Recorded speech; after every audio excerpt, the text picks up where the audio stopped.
সবচেয়ে সহজে কোন ইবাদত সব সময় করা যায় বলেন? জিকির। জিকির করতে অজু করতে হচ্ছে না, জিকির করতে মসজিদে যেতে হচ্ছে না, জিকির করতে পবিত্র হতে হচ্ছে না। সবচেয়ে সহজে সব সময় যে ইবাদত করে দ্রুত জান্নাতে যাওয়া যায় তার নাম জিকির। এত বড় গনিমত মানুষ হারিয়ে ফেলতেছে, এই জিহুব্বাকে মানুষ কাজে লাগাচ্ছে গীবতে, নিন্দায়, অপবাদে, মিথ্যায়, অথচ এই জিহুব্বাকে কাজে লাগায় না আল্লাহর জিকিরে। এর চেয়ে হতভাগা কি হতে পারে? জিকির কেন পাওয়ারফুল দেখেন, সালাতও কিন্তু জিকির। ওয়া আকিমিস সালাত লিযিকরি, সালাতও জিকির। জিকির কেন পাওয়ারফুল, কেন শক্তিশালী, কেন আমি আমার বহু বক্তব্যে বলেছি জিকির দিয়ে এমন অসম্ভব নাই যা সম্ভব নয়, এমন কোনো অসম্ভব নাই যা সম্ভব নয় জিকির দিয়ে। সুলাইমান আলাইহিস সালাতু ওয়াস সালাম বললেন রানী বিলকিসের সিংহাসন নিয়ে আসতে হবে। ক্বালা ইফরিতুম মিনাল জিন, ইফরিত নামক জিন বলল আপনি যেই মাজলিসে বসে আছেন এই মাজলিস থেকে ওঠার পূর্বেই আমি ওই সিংহাসন উপস্থিত করব। সুলাইমান আলাইহিস সালামের আরও দ্রুত দরকার, আরও স্পিডে দরকার। আল্লাযী ইনদাহু ইলমুম মিনাল কিতাব, যার কাছে কিতাবের স্পেশাল জ্ঞান ছিল, লাউহে মাহফুজের স্পেশাল কোনো নলেজ তার কাছে ছিল। সে বলল আপনার চোখের পলক পড়ার পূর্বে আমি সিংহাসন এখানে উপস্থিত করব। দেখেন আজকের যুগে চোখের পলকে ডাটা ট্রান্সফার হয়, এলিমেন্ট পার্টিকেল ট্রান্সফার হয় না। আমি বলতেছি এটা চোখের পলকে আমেরিকা এখন বাজতেছে লাইভ। মেসেজ দিব, চোখের পলকে অস্ট্রেলিয়া চলে যাবে, ইউরোপ চলে যাবে, সৌদি, ঢাকা, নরসিংদী। তাহলে তথ্য ট্রান্সফার হচ্ছে চোখের পলকে। আর কোরআনে এমন এক প্রযুক্তির আলোচনা হচ্ছে যেখানে একটা টিস্যু, একটা পণ্য, একটা জিনিস চোখের পলকে পার হয়ে যাবে। এই প্রযুক্তির ধারে কাছে মানুষ যেতে পারেনি। আল্লাহ সুবহানাহু ওয়া তাআলা ভালো জানে সেটা কি জ্ঞান ছিল। কিন্তু জিন নিয়ে আসতে চেয়েছিল গায়ের জোরে, আর ওই ব্যক্তি নিয়ে আসতে চেয়েছে জ্ঞানের জোরে। কিছু মুফাসসির লিখেছেন এটা বিশেষ কোনো জিকির ছিল, যেটা আজকে আমার এখন তরজমাতুল বাব হতে পারে, আল্লাহু আ'লাম। কেন এর চেয়ে পাওয়ারফুল আর কিছু আমার জানা নাই পৃথিবীতে, জিকিরের চেয়ে পাওয়ারফুল কিছু। কেন জিকির হচ্ছে আওয়াজ, আর আল্লাহ সুবহানাহু ওয়া তাআলার পৃথিবীর একটা আরেকটার সাথে ইন্টার কানেক্টেড আওয়াজ দিয়ে, একটা আরেকটার সাথে সংযুক্ত আওয়াজ দিয়ে। দু একটা দলিল দিলে আপনি বুঝতে পারবেন। আল্লাহ সুবহানাহু ওয়া তাআলা আসমান জমিন ধ্বংস করবেন, তার সিস্টেম আল্লাহই তৈরি করেছেন। যে ইসরাফিল বাঁশিতে ফু দিবে, সেই ফু থেকে আওয়াজ হবে, এই আওয়াজে সব ধ্বংস হয়ে যাবে। আল্লাহই তৈরি করেছেন। মানুষকে যখন আল্লাহ পুনরুত্থান ঘটাবেন তখন পুনরায় ইসরাফিলকে তৈরি করে তাকে বাঁশি দিয়ে সে বাঁশিতে ফু দিবে, মানুষের পুনরুত্থান ঘটবে দ্বিতীয় বাঁশির আওয়াজে, কিছু কিছু মতে তৃতীয় বাঁশির আওয়াজে, কিন্তু আওয়াজে। এবং আওয়াজের মাধ্যমে একটা আর একটার সাথে ইন্টারকানেক্টেড। তার সবচেয়ে বড় দলিল হচ্ছে ইউসাব্বিহু লিল্লাহি মা ফিস সামাওয়াতি ওয়া মা ফিল আরজ, আসমান জমিন এবং তার মধ্যে যা কিছু আছে, ধূলিকণা, বালিকণা, কীট পতঙ্গ, পঙ্গপাল, জড়বস্তু, জড় পদার্থ, এই প্যান্ডেল, এই মাইক, এই চেয়ার, এই গায়ের জামা, এই টিস্যু, এই পোস্টার, এরা 24 ঘন্টা আল্লাহর তাসবিহ পাঠ করতেছে। এই তাসবিহ পাঠের আওয়াজ আছে, এখান থেকে আওয়াজ বের হচ্ছে, তাসবিহ আওয়াজ আমি শুনতে পাই না কেন? পিঁপড়ার চলার আওয়াজ যেমন শুনতে পাই না, কবরের আযাব যেমন শুনতে পাই না, কিন্তু এরা সব বা আওয়াজ আল্লাহ সুবহানাহু ওয়া তাআলার তাসবিহ পাঠ করতেছে। তো আওয়াজ হচ্ছে পৃথিবীর এক জীব জন্তু জড়বস্তু জড় পদার্থের সাথে আরেকটার কানেকশনের মাধ্যম হচ্ছে আওয়াজ। এই জ্ঞান আল্লাহ সুলাইমান আলাইহিস সালাতু ওয়াস সালামকে দিয়েছিলেন, আর পৃথিবীতে পরে কাউকে দেননি, আমাদেরকেও দেননি। আপনারা কিন্তু এখন বাংলা শুনতেছেন না, আসলে আওয়াজ শুনতেছেন। এখন যদি এখানে একটা চাইনিজকে নিয়ে এসে বসিয়ে দিই, ও শুধু আওয়াজই শুনবে। আর যদি এখন একটা চাইনিজ বক্তব্য দেয় এখানে, তো আপনারা শুধু আওয়াজ শুনবেন। এটা আলটিমেটলি একটা আওয়াজ। আর আমি যখন কোরআন তেলাওয়াত করতেছি, এটা একটা আওয়াজ। যেমন বাংলা একটা আওয়াজ, এটা একটা আওয়াজ, আমি উচ্চারণ করতেছি। যখন আমি ইংরেজিতে চলে যাচ্ছি, ওটা একটা আওয়াজ। তাহলে গরু চিৎকার করতেছে, ওটা একটা আওয়াজ। পাখি কথা বলছে, এটা আওয়াজ। এই প্রত্যেকটা আওয়াজের মিনিং আছে। আমার এই বলা আওয়াজের মিনিং আপনি বুঝতেছেন কারণ আপনি জানেন তাই। কিন্তু এখানে চাইনিজ এসে বক্তব্য দিলে আপনি জানেন না, তাই ওটা আওয়াজ। তো ওই রকমের পাখির আওয়াজ, ওই রকমের গরুর আওয়াজ, কিন্তু ওই গরুর আওয়াজের মিনিং আছে। এটা আল্লাহ সুলাইমান আলাইহিস সালাতু ওয়াস সালামকে শিখিয়েছিলেন। পিঁপড়ার আওয়াজ আছে, সে আওয়াজ সুলাইমান আলাইহিস সালাতু ওয়াস সালাম শুনেছেন। সে আওয়াজের বর্ণনা আল্লাহ কোরআনে দিয়েছেন, পিঁপড়ার কথোপকথন, যেখানে আমরা পিঁপড়ার চলার আওয়াজই শুনতে পাই না। তাহলে আপনি যদি তাসবিহ পাঠ করেন, এরাও বুঝে। আজানের বিষয়ে রাসূল সাল্লাল্লাহু আলাইহি ওয়াসাল্লাম বলেছেন, যতদূর পর্যন্ত আজানের আওয়াজ যাবে ততদূর পর্যন্ত সব জীবজন্তু, জড়বস্তু, জড় পদার্থ কিয়ামতের মাঠে মুয়াজ্জিনের পক্ষে সাক্ষী দিবে, কেন ওরা আজানটা বুঝে, আজান জিকির, ওরা ওই তাসবিহ বুঝে, শোনে। আমাদের কাছে আল্লাহ সুবহানাহু তাআলার পক্ষ থেকে পাঠানো উম্মতে মুহাম্মাদের জন্য সবচেয়ে বড় নিয়ামত হচ্ছে কোরআন। কেন কোরআন স্বয়ং আল্লাহর আওয়াজ, আল্লাহর শব্দ, আল্লাহর বাক্য। এই জন্য এটা সবচেয়ে পাওয়ারফুল, এই জন্য এটা সর্বশ্রেষ্ঠ জিকির। কিন্তু উম্মতে মুহাম্মাদের হতভাগা যে তারা এই জিনিসগুলোকে মূল্যায়ন করতে পারলো না। তারা কোরআনকে মূল্যায়ন করতে পারলো না, জিকিরকে মূল্যায়ন করতে পারলো না, সকাল সন্ধ্যার জিকিরকে মূল্যায়ন করতে পারলো না, সালাতকে মূল্যায়ন করতে পারলো না। সালাত পৃথিবীর সর্বশ্রেষ্ঠ মাধ্যম, সর্বশ্রেষ্ঠ উপায়। বুঝার সহজের জন্য বলতেছি টেকনোলজি। টেকনোলজি মানে কি? কোনো কিছুর উপায়, কোনো কিছুর মাধ্যম, কোনো কিছুর প্রযুক্তি, সেটাই ওসিলা, কোনো কিছুর ওসিলা। সালাত পৃথিবীর সর্বশ্রেষ্ঠ মাধ্যম, সর্বশ্রেষ্ঠ উপায়, যা দিয়ে এই জমিনে বসে থেকে 7 আসমানের উপরে থাকা রব্বুল আলামিনের সাথে সরাসরি যোগাযোগ করা যায়। এর চেয়ে বড় শ্রেষ্ঠ উপায় পৃথিবীতে আর নাই, এর চেয়ে বড় শ্রেষ্ঠ যোগাযোগ মাধ্যম আর পৃথিবীতে নাই। মানুষ যখন সালাতে দাঁড়ায়, দৃষ্টি যখন সিজদায় থাকে, অন্তর যখন দুনিয়ার কথা চিন্তা করে না, আল্লাহর কথা চিন্তা করে, তখন বান্দাও আল্লাহর মুখোমুখি হন, যতক্ষণ বান্দা না দুনিয়ার অন্য কোনো কথায় চলে না যাচ্ছে। আপনাদের ভাষায় যদি বলি, তাহলে আল্লাহ সুবহানাহু ওয়া তাআলার সাথে আপনি লাইভ কানেক্টেড হন। আল্লাহ সুবহানাহু ওয়া তাআলা তার বান্দার সাথে লাইভ সম্পৃক্ত হন, সংযুক্ত হন সালাতে। এই জন্য নবী রাসূল যে কোনো বিপদে পড়ে সালাতে দাঁড়াতেন, যে কোনো কিছু বিজয়ের জন্য সালাতে দাঁড়াতেন। মুহাম্মদ সাল্লাল্লাহু আলাইহি ওয়াসাল্লাম বদরের বিজয়ের জন্য রাতের সালাতে সারা রাত একজন ঘুমাননি, তিনি মুহাম্মদ সাল্লাল্লাহু আলাইহি ওয়াসাল্লাম। আর সবাই হালকা পাতলা হলেও ঘুমিয়েছে, উনি রাতে সালাতে দাঁড়িয়েছিলেন সারা রাত। কেন? উনি জানতেন এটা দিয়েই আল্লাহর সাথে যোগাযোগ তৈরি হয়, এটার মাধ্যমেই আল্লাহর সাহায্য পৃথিবীতে নেমে আসবে। কিন্তু উম্মতে মুহাম্মাদি মনে করেছে না, তারা সালাত আদায় না করেই শুধু ভোট দিয়ে ইসলাম বিজয় করে ফেলবে। সালাত নাই, আল্লাহর সাথে বান্দার কোনো সম্পর্ক নাই, কোনো কানেকশন নাই। আল্লাহ সুবহানাহু ওয়া তাআলার গন্তি এবং কাউন্টের মধ্যে বান্দা নাই। এই জন্য দুইটা ইবাদত যা উম্মতে মুহাম্মাদের কাছে আছে সবচেয়ে পাওয়ারফুল, সবচেয়ে শক্তিশালী। যে কোনো বিপদে, যে কোনো বড় কাজে, যে কোনো সফলতায় উম্মতে মুহাম্মাদির যে জিনিস সম্ভব নয় সে জিনিসকে সম্ভব করে দিবে। দুইটা জিনিস, যদি 5 ওয়াক্ত সালাতের পাশাপাশি রাতের সালাতে অভ্যাসী হয়, যদি সকাল সন্ধ্যার জিকিরে অভ্যাসী হয়, পৃথিবীর কোনো বাধা তার সামনে আর বাধা বলে বিবেচিত হবে না। সকল বাধা সে অতিক্রম করে যাবে, সকল বাধা। প্রিয় উপস্থিতি, প্রিয় মুসল্লিবৃন্দ, তা আমি শাইখের কথা থেকে এই পর্যন্ত চলে আসলাম। এই পর্যন্ত আসা কথার সারমর্ম হচ্ছে জিকির, নফল সিয়াম, সালাত, শাবান মাসে এই জিনিসগুলো আপনাদের গুরুত্ব দিতে হবে। এবার একটু আব্দুর রহমান যে বিষয়ে কথা বলতেছিল সেটা বিষয়ে একটু বলি। আব্দুর রহমান যে বিষয়ে আলোচনা করছিল সেটাও খুবই গুরুত্বপূর্ণ, যে বাংলাদেশের মুসলমান অথবা ভারত উপমহাদেশের মুসলমান, তাদের যে ধোঁকা খাওয়ার ইতিহাস, এই ইতিহাসটা যে আব্দুর রহমান সংক্ষিপ্ত সময়ের মধ্যে সাদিকপুরের পাটনার পরিবার থেকে একদম এই পর্যন্ত সংক্ষিপ্ত সময়ের মধ্যে তুলে ধরেছে।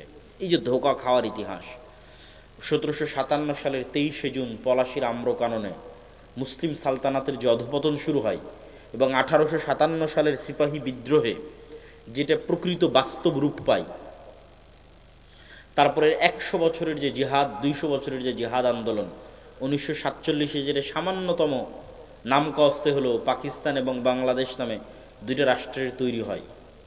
এই যে ভারত উপমহাদেশের মুসলমানদের একটা দুঃখ গাথা, এখনও ভারতের মুসলমানেরা কি পরিমাণ নির্যাতিত, এটা একমাত্র যে ভারতে যায়নি, ভারতের মুসলমানদের অবস্থা দেখেনি, তারা ছাড়া বলতে পারবে না। ভারতের মুসলমানদেরকে কি পরিমাণ হীনমন্যতায় ভুগতে হয়, আত্মবিশ্বাসের অভাবে ভুগতে হয়, আইডেন্টিটি ক্রাইসিস, মুসলিম পরিচয় দিবে এই আইডেন্টিটি ক্রাইসিসে ভুগতে হয়, এটা কল্পনা করতে পারবেন না আপনি। কিন্তু 1947-এ পাকিস্তান আর বাংলাদেশ কেন প্রতিষ্ঠা হয়েছিল জানেন? সেম মক্কা এবং মদিনার হিজরতের কাহিনীকে সামনে নিয়ে এসে তৈরি করা হয়েছিল। এটা ইতিহাস ঘেটে পড়তে পারেন। আজকের আপনাদের সৈয়দপুরে যারা বিহারি আছে, মিরপুরের যারা বিহারি আছে, এরা ছিল মহাজির। এই সেম মহাজির আপনি করাচিতে পাবেন। করাচিতে মহাজিরদের আলাদা গ্রুপ ও দলও আছে। এরা মহাজির মানে এদের দেশ কিন্তু ভারত, দেশ কিন্তু এদের পাকিস্তান না। অনেকেই বিহারিদের মনে করে পাকিস্তানি, এটা ভুল। এদের দেশ ভারত। 47 এরা মনে করেছে যে মুসলমানদের নামের ওপর একটা দেশ হচ্ছে, অতএব চলো আমরা সেই দেশে যাই। 47-এর আগে পরে যেই পরিমাণ হিন্দু মুসলিম দাঙ্গা হয়েছে এবং হিন্দু মুসলিম দাঙ্গায় যেই পরিমাণ মুসলমান মারা গেছে, 71 ওই পরিমাণ মারা যায়নি, 24 ওই পরিমাণ মারা যায়নি। কিন্তু আফসোস কি জানেন? ওই 47-এর ইতিহাসই বাংলাদেশের পাতা থেকে গায়েব করে দেওয়া হয়েছে। এই জন্য তারেক রহমানের সাথে যখন আমার দেখা হয়েছিল তখন আমি বলেছিলাম যে 47 200 বছরের ব্রিটিশ বিরোধী আন্দোলনের স্বীকৃতি। এই স্বীকৃতি ভারতের আছে, এই স্বীকৃতি পাকিস্তানের আছে। বাংলাদেশের মুসলমানেরাও ভারত ব্রিটিশদের বিরুদ্ধে যুদ্ধ করেছে 200 বছর। এদের স্বীকৃতি কই? এদের এই ইতিহাস কোথায়? পুরান ঢাকার বাহাদুর শাহ পার্কে সিপাহী বিদ্রোহে যারা অংশগ্রহণ করেছিল তাদের ফাঁসির ঝুলন্ত লাশ সব কবর দেওয়া আছে, নাম লেখা আছে, নাম ফলক আছে। ইতিহাস, মুসলমানদের ইতিহাস, সেই ইতিহাসের স্বীকৃতি কই? তো মূল কথায় আসি, যেটা বলতে চাচ্ছিলাম যে 47-এ তাদের বলা হয়েছে ভারতের মুসলমানেরা হচ্ছে মক্কার মুসলমান, এটা কিন্তু বলা হয়েছে ওই সময়। আর পাকিস্তান এবং বাংলাদেশের মুসলমানেরা হচ্ছে মদিনার মুসলমান, এটা হচ্ছে আনসারি। তাহলে আনসারদের কাছে মহাজিররা হিজরত করে এসেছে। ওই পাকিস্তানেও হিজরত করে গেছে, এই বাংলাদেশেও হিজরত করে এসেছে।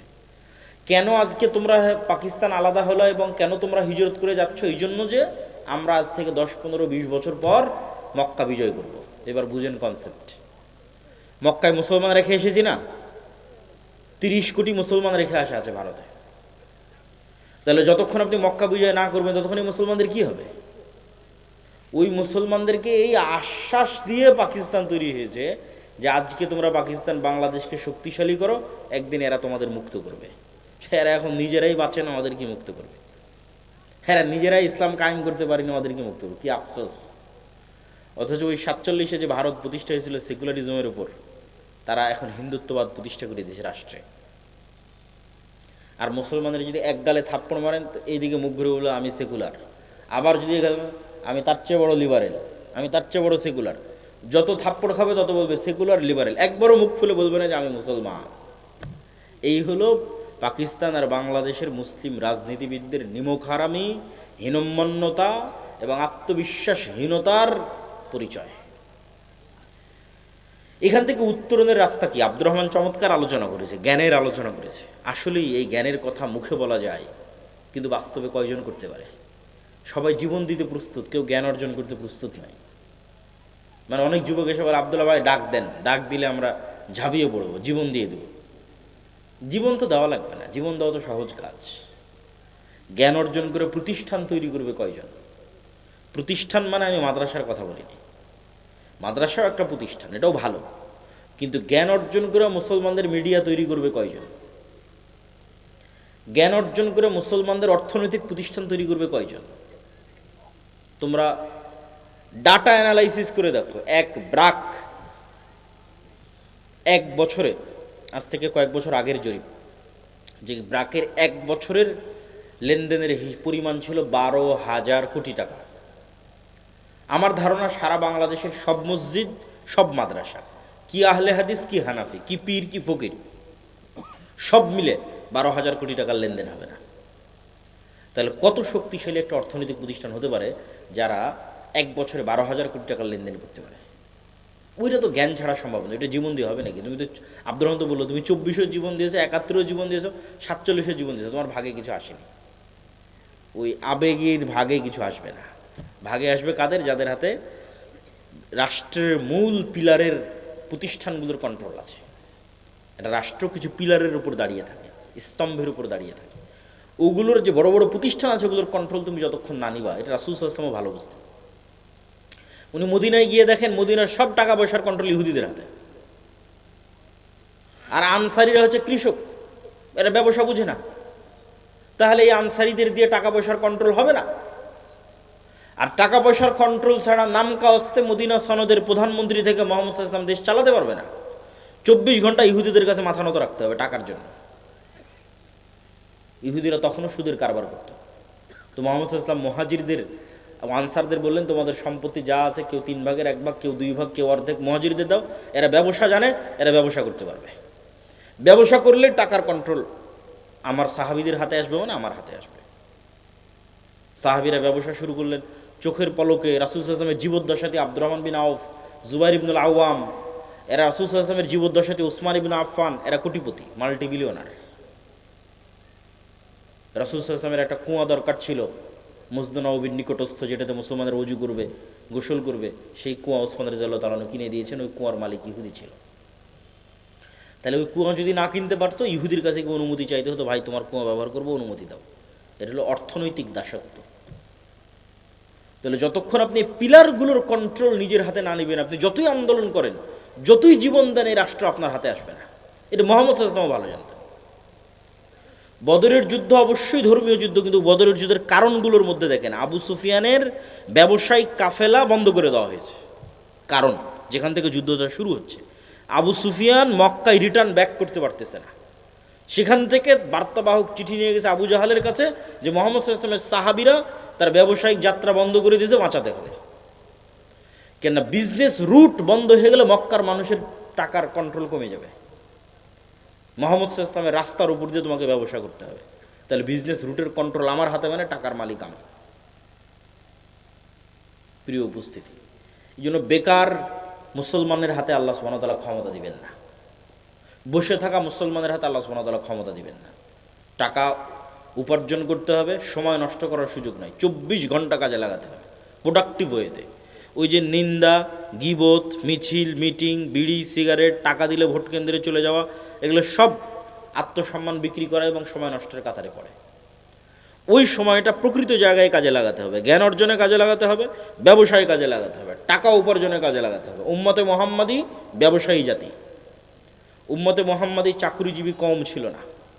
আল্লামা ইকবালও তার অ্যানালাইসিসের মধ্যে লিখেছেন, নাহি মাকাম কি খুগর তবিয়তে আজাদ, হাওয়ায়ে সাইরে মিসালে নসিম পায়দাকার।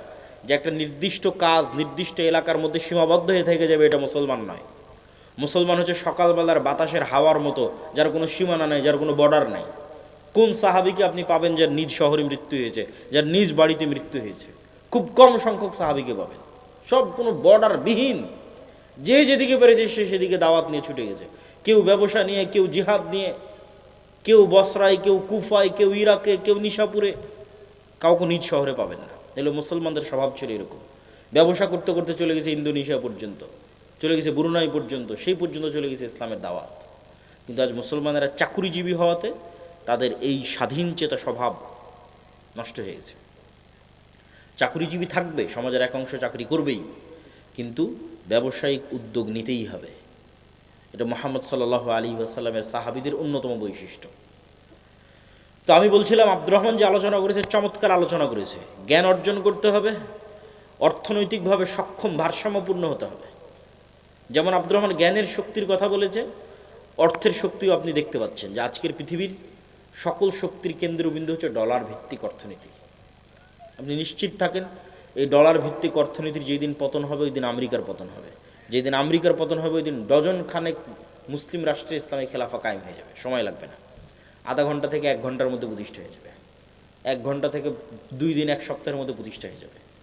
কেননা এগুলোতে গণতন্ত্র টিকিয়ে রেখেছে এই সমস্ত সকল দেশের আব্বা আমেরিকা।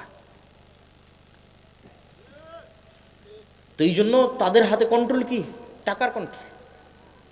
মুসলমানদের করতে হবে। আর একটা কথা না বললেই নয়, শুরুতে সালাতের কথা বলেছি, জিকিরের কথা বলেছি। এগুলো না থাকলে তো আল্লাহর সাহায্যই আসবে না। সাহায্য না আসলে বিজয়ের নামগন্ধই আসবে না। আর একটা বলে বক্তব্য শেষ করবো, ইমান বিল গায়বে ইয়াকিন, পরিপূর্ণ তাওহীদ।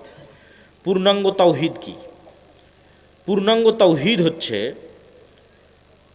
ইব্রাহিম আলাইহিস সালামের তাওহীদ। ये दौर अपने बराहिम की तलाश में है। আল্লামা ইকবাল লিখেছেন, আজকের যুগে মুসলমানদের সকল সমস্যার সমাধান মুসলমানদের মধ্যে একজন ইব্রাহিম আলাইহিস সালাম লাগবে। ইব্রাহিম আলাইহিস সালামের মতো তাওহীদপন্থী একজন মুসলমান লাগবে। মুসলমানদের মধ্যে তাওহীদপন্থী মুসলমান নাই।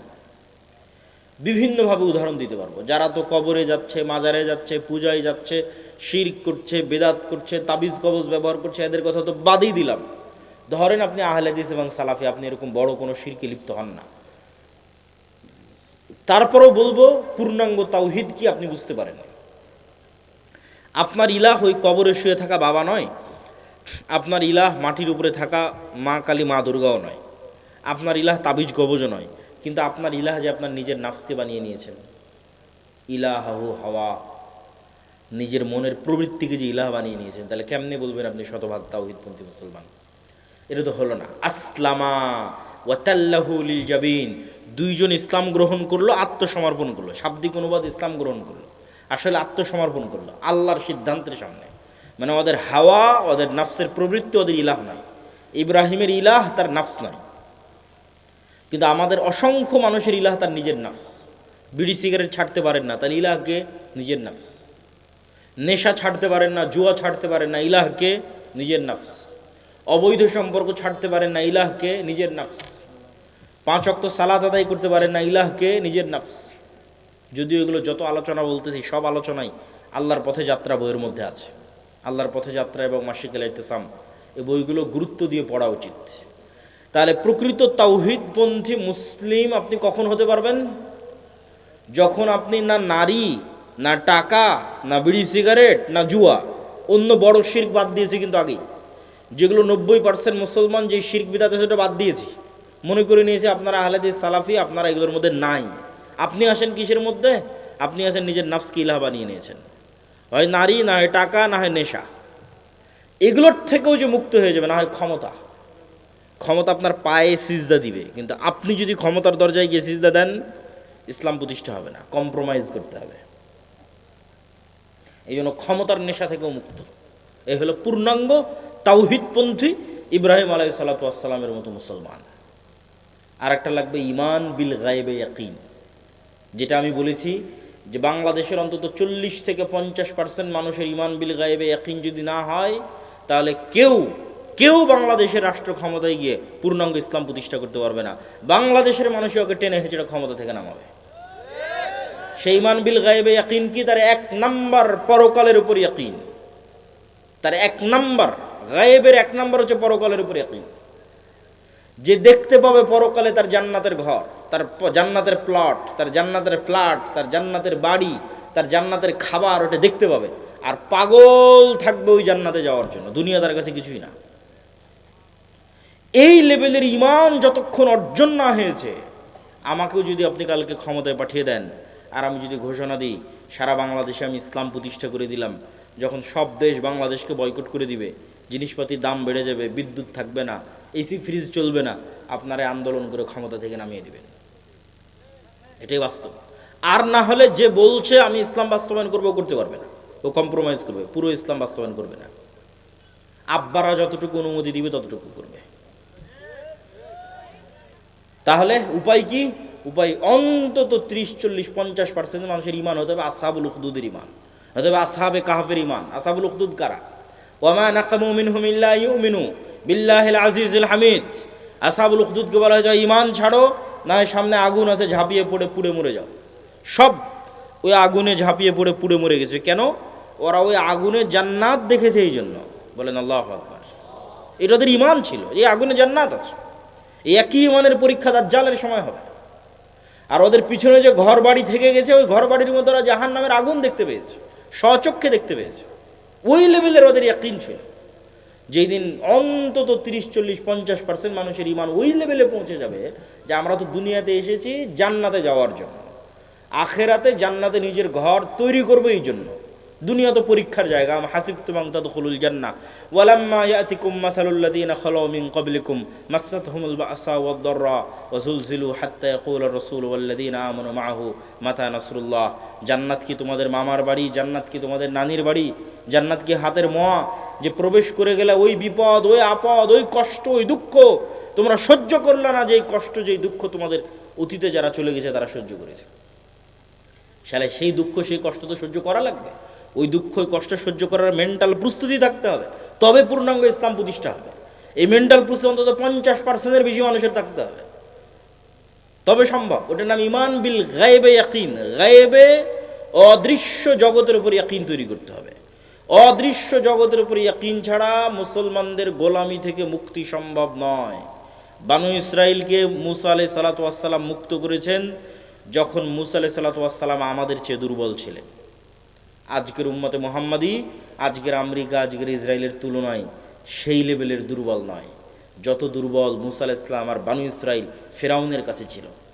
তাহলে ওখান থেকে যদি মুসা আলাইহিস সালাম উদ্ধার পেতে পারেন, বানু ইসরাইল উদ্ধার পেতেন কি দিয়ে? গায়েবে ইয়াকিন দিয়ে, যেটা আল্লাহ তার হাতের লাঠিকে সাপে পরিণত করার মাধ্যমে তার অন্তরে দিয়েছেন। যে মুসা, আমি জান্নাত থেকে স্পেশাল লাঠি দিচ্ছি না তোমাকে, আসমান থেকে নিয়ে আসা স্পেশাল লাঠি দিচ্ছি না, আল্লাহর লাঠি দিচ্ছে না, এই লাঠি তোমার, তুমি নিজে কোনো গাছ থেকে পেড়ে ব্যবহার করেছো, সেই লাঠিকে তোমার চোখের সামনে সাপে পরিণত করে দিচ্ছে। জাদুকরদের লাঠি এবং দড়ি সাপ হয়ে গেছে চোখের ভেলকি। ঠিক আজকের যুগের যেমন 3D ডিজাইনের মাধ্যমে চোখে চশমা দিলে আমি ডিজাইনের মধ্যে এই বইকে সাপ করে দিতে পারবো ডিজাইনে, এবং ওই সাপ আমি যদি 3D চশমা চোখে দিই আমাকে এসে ছোবলে দিবে। চশমা খুললে দেখবেন স্ক্রিনে আছে, চশমা পড়লে মনে স্ক্রিন থেকে বের হয়ে ছোবল দিচ্ছে। এই ডিজাইনে সম্ভব, বাস্তবে সম্ভব নয়।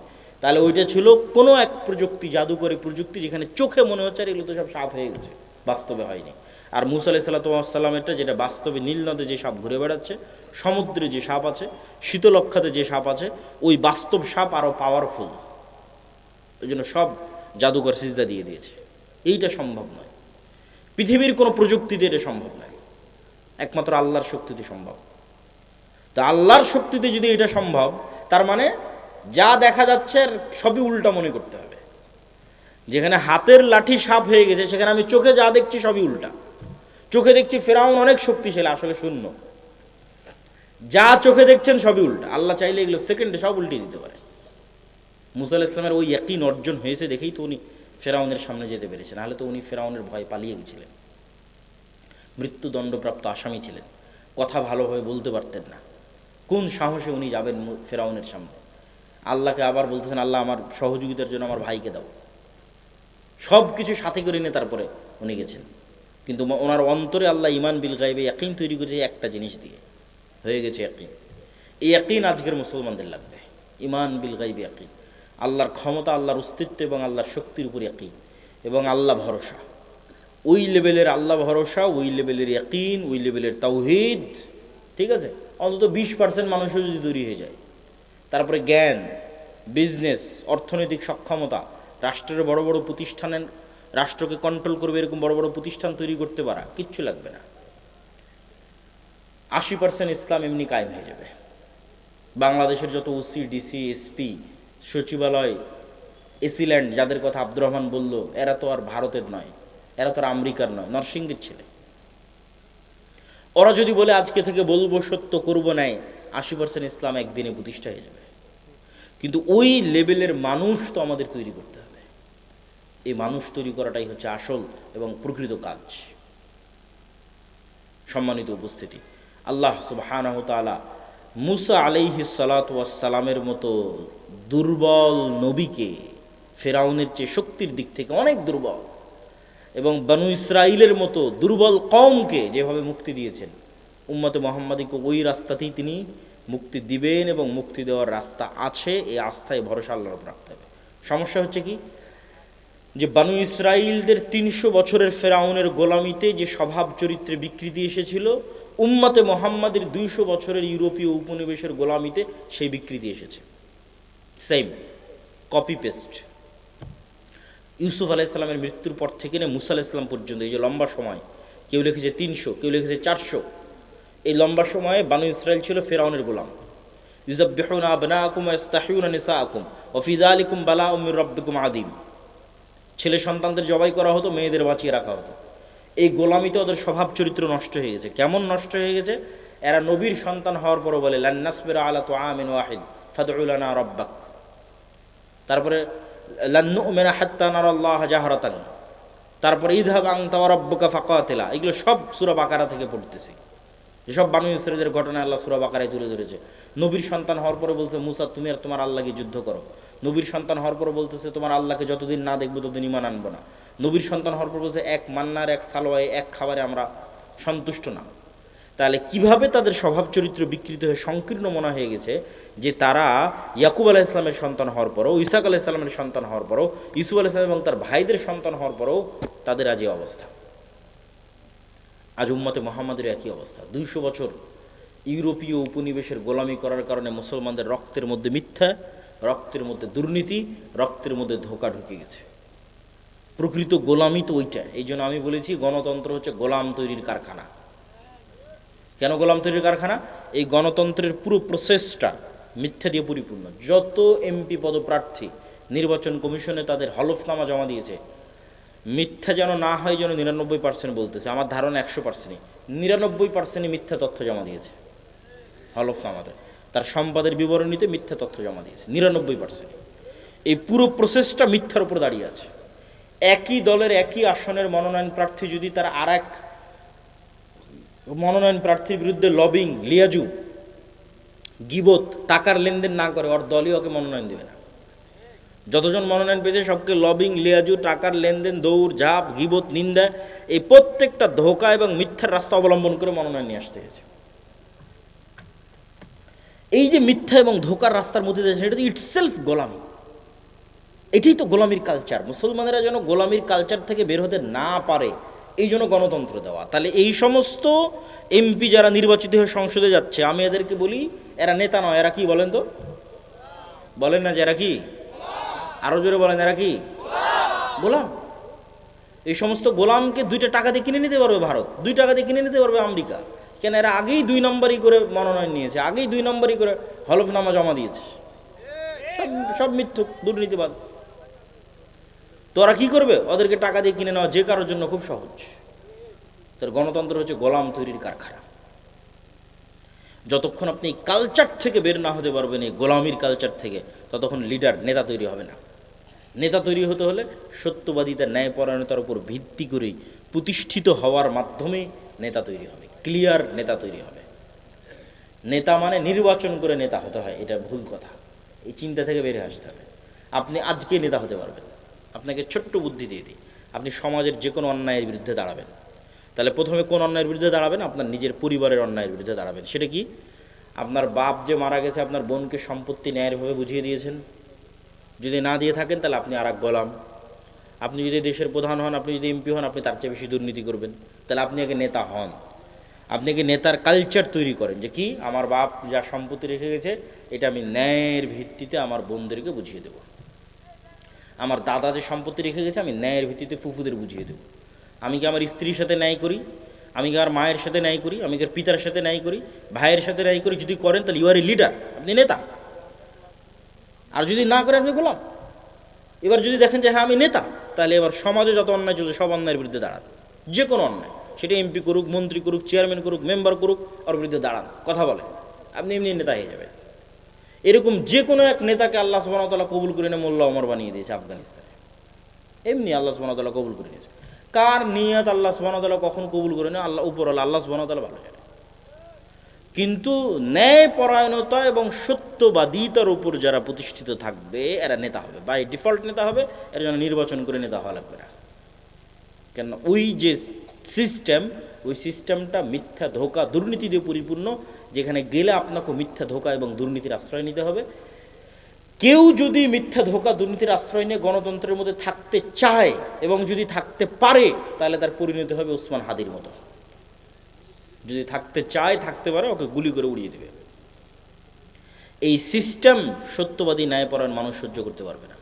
তাহলে পুরো আলোচনা যদি আপনাদের সামনে আমি সামারি তুলে ধরি একদিক থেকে, যে উম্মতে মুহাম্মাদির মুক্তির রাস্তা আব্দুর রহমান যেভাবে বলেছে, শুধু স্লোগান, শুধু মিছিল, শুধু জীবন দেওয়া দিয়ে হবে না, হবে না, হবে না। শুধু স্লোগান, শুধু মিছিল, শুধু জীবন দিয়ে আরেকজন ক্ষমতা নিয়ে চলে যাবে। প্রথম পয়েন্ট শেষ। কি করতে হবে? কাজের কাজ করতে হবে। সে কাজের কাজ কি? সময় নষ্ট করা যাবে না। 1 নম্বর জ্ঞান অর্জন করতে হবে।